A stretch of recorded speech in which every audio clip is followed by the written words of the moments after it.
Cuantificación de la madera apilada. Segunda parte. Cubicación de la pila mediante el volumen aparente, estéreos y coeficiente de apilado.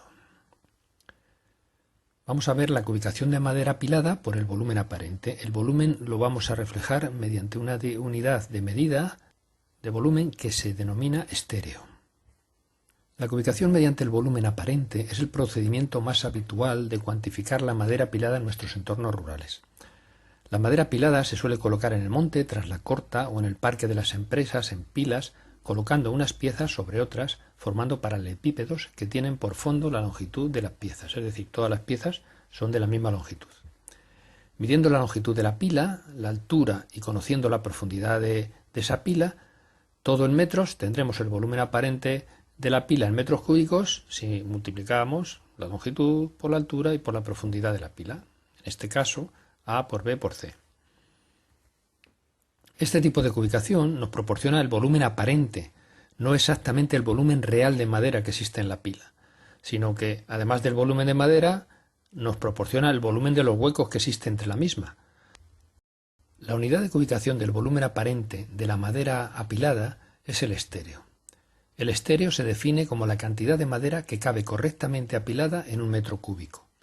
Por ejemplo, una pila de 6 metros de longitud, 3 metros de altura y 2,5 metros de profundidad tendría un volumen de 45 estéreos. Serían 45 metros cúbicos de volumen de la pila, pero el volumen real de madera sería inferior. Los anglosajones, como unidad de volumen aparente de la madera apilada, utilizan la cuerda, cord. Para ellos, la cuerda es el volumen aparente de una pila formada por piezas de 4 pies de largo con un frente de 8 pies de longitud y 4 pies de altura. Una cuerda tendrá 128 pies cúbicos.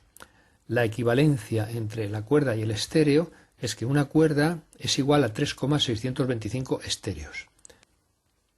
Como hemos indicado, el volumen en estéreos nos proporciona el volumen de la madera y el de los huecos existentes entre la misma. Cuando nosotros determinamos la superficie total del rectángulo que representa la superficie delante de nuestra vista, incluidas las zonas en negro, huecos, tendríamos fácilmente determinado el volumen en estéreos, al ser todas las piezas de igual longitud. Pero el volumen real de madera de la pila vendría definido únicamente por las secciones circulares en blanco de la madera. Por este motivo es muy importante en las pilas de madera conocer el denominado coeficiente de apilado. El coeficiente de apilado viene definido por la relación entre el volumen real de madera existente en una pila y el volumen aparente de la misma. Es decir, como vemos en la imagen, si nosotros conocemos la longitud de la pila y la altura de la pila, como la profundidad siempre es la misma, la superficie real de madera que hay en la cara de la pila dividida por la superficie de toda esa cara, ese cociente nos da directamente el coeficiente de apilado. La determinación de este coeficiente en las pilas de madera de rollizos es de gran interés, pues una vez conocido el coeficiente de apilado, podemos determinar el volumen real de madera que contiene la pila. El volumen real de madera que contiene una pila será igual al volumen aparente que medimos de forma muy sencilla multiplicado por el coeficiente de apilado. El coeficiente de apilado lo podemos reflejar en términos relativos, bien en tanto por 1 o bien en porcentaje. ¿Qué factores influyen en el coeficiente de apilado? Es decir, en que en una pila de un mismo volumen aparente exista una cantidad mayor o menor de madera. Pues un primer factor es el grosor de las piezas. Piezas más gruesas, mayor superficie de contacto, menos huecos, da lugar a mayor coeficiente de apilado. La longitud y curvaturas de las piezas. Piezas rectas y cortas se disponen en las pilas mejor que las largas y curvadas, por lo tanto habrá menos huecos, habrá más madera en esas pilas. Presencia de cortezas y nudos. Cortezas rugosas, podas mal realizadas, implica que va a haber menor coeficiente de apilado. Las piezas se colocarán una sobre otra con mayor dificultad cuando existan estos inconvenientes. Luego, otro factor que influye es el factor humano en la configuración de la pila. Por un lado, la habilidad del operario a la hora de configurar la pila y luego la honradez del mismo. En cualquier caso, para conocer el volumen real de madera que contienen las pilas, debemos conocer el coeficiente de apilado de las mismas. Desde un punto de vista teórico, el coeficiente de apilado ideal sería el de una pila teórica formada por cilindros, todos ellos de diámetro y de la misma longitud. En este caso, esta pila ideal tendría un coeficiente de apilado de 0,785, es decir, de pi cuartos. El coeficiente de apilado será igual al volumen real, y el volumen real será igual al número de piezas que hay, sería n-1 por n-2. Si n-1 es el número de piezas de las filas y n-2 el número de piezas de las columnas, su sección circular, que es pi cuartos por el diámetro de cada pieza al cuadrado, multiplicado por la longitud de la pieza. Y el volumen aparente tendríamos entonces que el coeficiente de apilado sería igual a pi cuartos. Los valores del coeficiente de apilado en la práctica suelen ser menores, oscilando entre 0,5 y 0,75. Es frecuente para pilas de rollizos considerar el coeficiente de apilado igual a 0,66 cuando no se conoce y no se puede estimar. Procedimientos para estimar el coeficiente de apilado en pilas de rollizos. Vamos a describir 4 procedimientos: el metro cuadrado móvil, la regla de Selman, la plantilla de Bitterlich y el muestreo reticular fotográfico. El metro cuadrado móvil es una plantilla cuadrada de 1 metro de lado. Habitualmente hemos de trabajar en pilas de grandes dimensiones, un número elevado de ellas, y entonces lo que hacemos es una serie de procesos de muestreos con este metro cuadrado móvil. Para estimar el coeficiente de apilado en cada una de las zonas de muestreo, consistiría en superponer sobre la superficie, sobre la cara de la pila, este metro cuadrado móvil, y entonces ver la superficie real de madera de las secciones cuyo centro están dentro de ese metro cuadrado. Entonces, para cada una de esas secciones cuyo centro esté dentro del metro cuadrado móvil, hallamos su sección circular, que será pi cuartos por su diámetro al cuadrado. Es decir, medimos los diámetros de todas las secciones circulares cuyo centro esté dentro del metro cuadrado móvil. La suma de todas esas secciones dividido por el metro cuadrado nos dará el coeficiente de apilado. Por ejemplo, si hacemos 5 muestreos, y en cada muestreo obtenemos un valor del coeficiente de apilado, pues en este caso hemos obtenido en un primer muestreo 0,65 coeficiente de apilado, en otro 0,70, en otro 0,60, en otro...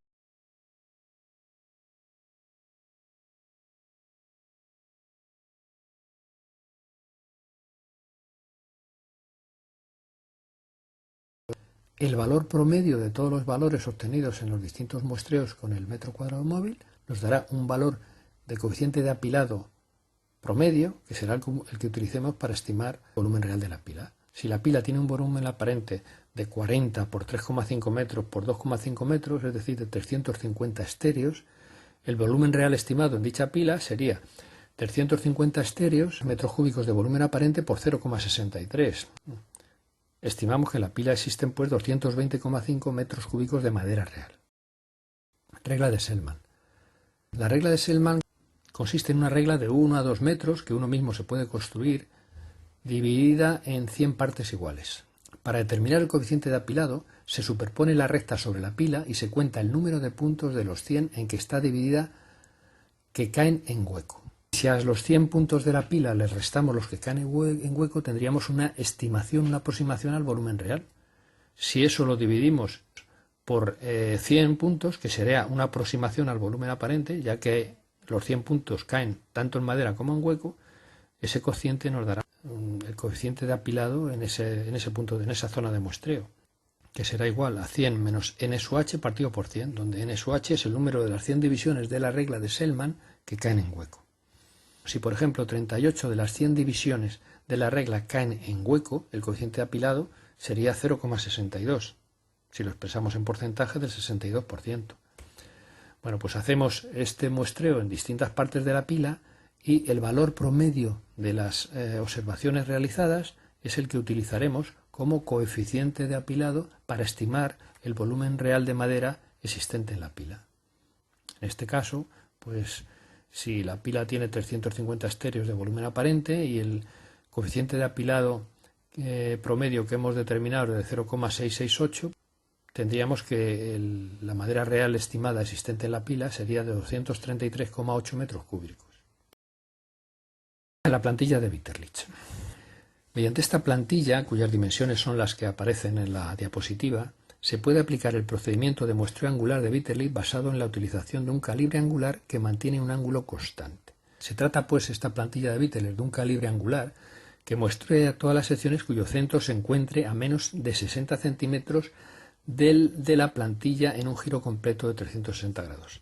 Nos sirve para pilas formadas por rollizos de hasta 24 centímetros de diámetro, que es lo más frecuente. Entonces, si en cualquier punto de la pila damos un giro de 360 grados con la plantilla, se cumple que el coeficiente de apilado es proporcional al número de secciones circulares de la pila que rebasan las aristas de la plantilla. Esto es el principio fundamental del muestreo angular de Bitterlich.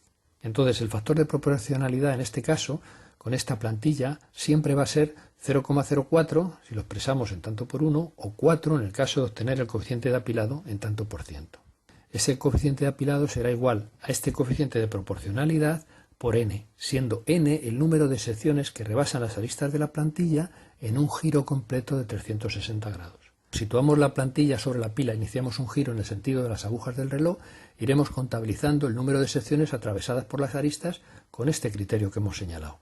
Si al pasar la plantilla por una sección aparece la imagen de la sección dentro sin ser cortada por las aristas, no se contabiliza. Cuando una sección que atravesamos, al girar con la plantilla de Bitterlich, las aristas rebasan la sección, entonces sí contabilizaremos esa sección. Y cuando ocurra esto, o lo contabilizamos como medio o contabilizamos una de cada dos. Al final de haber hecho un giro completo de 360 grados, habremos contabilizado n secciones con este criterio. Entonces, multiplicando esas n secciones contabilizadas por 4, tendremos directamente una estimación del coeficiente de apilado en porcentaje.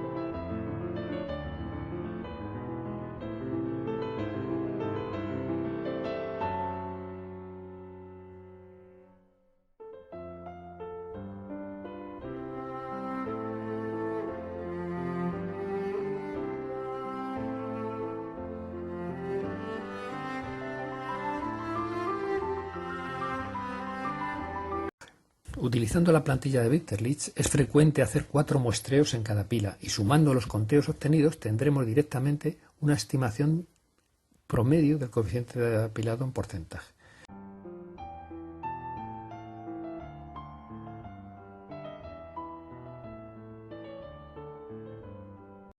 Otro procedimiento para estimar el coeficiente de apilado en pilas de rollizos es la plantilla fotográfica reticular. Se trata de fotografiar distintas partes de la pila de la cual queremos conocer la estimación del volumen real de madera existente, a partir del volumen aparente en estéreos.